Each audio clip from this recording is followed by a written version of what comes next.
Civilization or Barbarism, an Authentic Anthropology by Dr. Cheikh Anta Diop.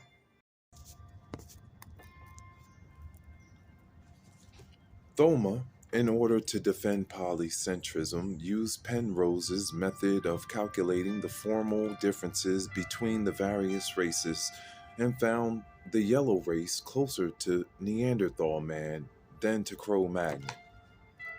Ideology must certainly have flown to the author's rescue in order for him to find a greater gap between two Homo sapiens than between one of them, the yellow, and Homo faber, Neanderthal. When one knows the profound morphological differences that exist between Neanderthal and sapiens, the difference of form between these two human variants, Paleo-Siberian and Neanderthal, is indeed less than that which separates Paleo-Siberians from Cro-Magnons.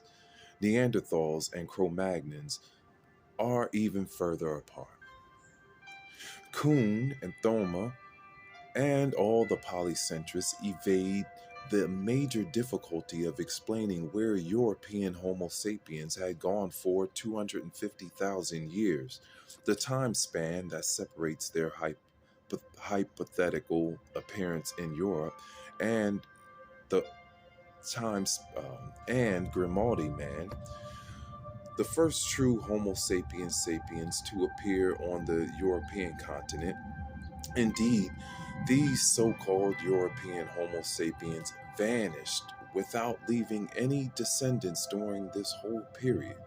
Why do the polycentrists never honestly discuss this question if they intend to do the scientific work?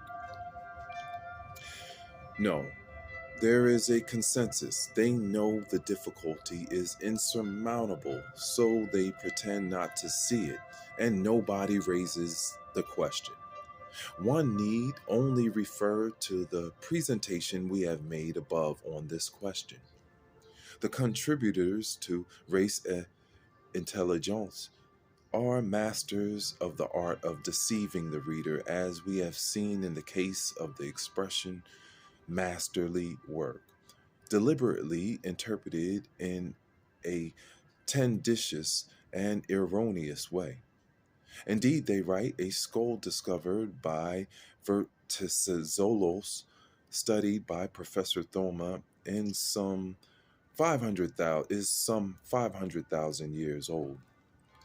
This individual knew how to make fire, and his cranial capacity reached 1400 cc.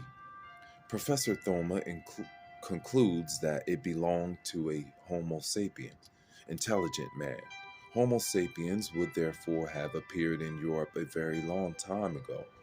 Here, one is within a hair's breadth of fraud, for the reader has no way of knowing that all these figures, 500,000 years, 1400 cc's, are purely imaginary. Indeed, the skull in question is merely an occipital bone found in Hungary in 1966 through 67 and associated with the fauna of the Middle Pleistocene period, whose morphological type is very debatable. The volume of the skull cannot be measured because it does not exist. It is purely conjectural deduction. This is the reason why this fossil went almost unnoticed at the UNESCO colloquium of 1969. In order to give any specific meaning, firm determination was necessary. The very fact that Thoma classified it in the same series as Heidelberg man, Maurer's jawbone, who is a Homo erectus, amply proves this. Thoma writes, fragmentary fossils have provided a glimpse of the existence of a Western phylum, more uncertain than the previous two. Maurer, Vestizolos, Swanscombe, Fontachevade, Kizano, Proto Cro-Magnon of the Starocelia type, Quapza. From all the above, we can see that this passage from Thoma is completely incoherent and, in any case, inconsistent. The fossil in question is without a face, without a forehead, without any feature that would allow it to be classified, except frivolously among the sapiens.